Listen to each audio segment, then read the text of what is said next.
Hello po, good morning po mga bossing. I-share ko lamang po itong sample ballot ko noong May 11, 1987. Ito po yung mga tumakbong mga senador noon at mga naging senador.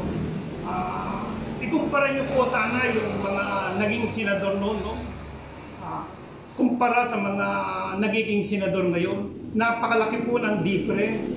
Yun pong mga naging senador po nung araw, talagang mga qualified po talaga sila doon sa mga posisyong tinatakbuhan po nila, hindi po kagaya ngayon.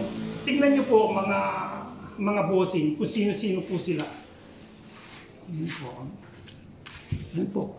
Si Salonga, si Osmeña, si Calao, si Siga, si Aquino, Romulo, Mercado, Gonzales, Manglapus, Sagisag, Angara, Shihani, Pimentel, Lina, Tañada, Laurel, Alvarez, Paterno, Rasul, Gingona, Tamano, Defensor, Sanchez, Herrera. So napakagagaling po nitong mga tumatakbong at naging senador po na to, no? Maliban po rito, meron pa rin po rito na si Ople hindi rin nanalo. At saka si Tolentino noong 1987 din, no? Hindi po sila nanalo. Si Ople matalino po to, napakagaling na politiko po ito eh. Maging si Tolentino rin po, no? Napakalayo po ng mga kwalifikasyon ng mga tumatakbo po ngayon na mga senador, no? Ngayon meron po akong ticket na na 1962 ticket po sa sine, no? Ito po kandidatong pulpul, ayan po, no? Pinagbibidahan po ni Dolphy at saka ni kasama niya po si Panchito. Opo, ayan. Ayan po, may mga senador po, no, na mga tumatakbo, no, na hindi naman po kung tutusin, deserve nila eh.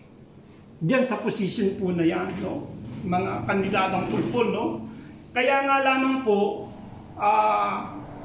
malakas po ang loob nila dahil mga mananalo po itong mga kandidatong pulpul na to. Alam niyo po ba kung bakit sila nananalo?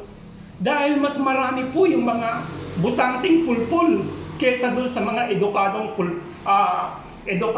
butante. Nalagi. Gamitin po sana natin yung utak po natin sa pagpili, no? Huwag po natin bobotohan itong mga kandidatong pulpul na to, no? Sana po ma-educate itong mga butanteng pulpul na to, no? Para hindi na po mailoklok itong mga magiging senador po na to, no? Dahil napakahalaga po ng pagpili po natin sa magiging senador ngayon, no? Dahil sila po ang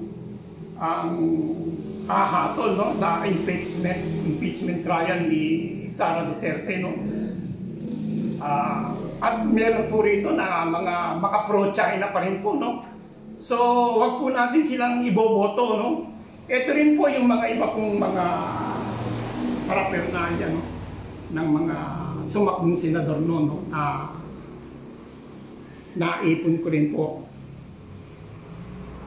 So, mga bossing, paki-like nyo na lamang po to, share nyo po, at mag-subscribe po kayo, no?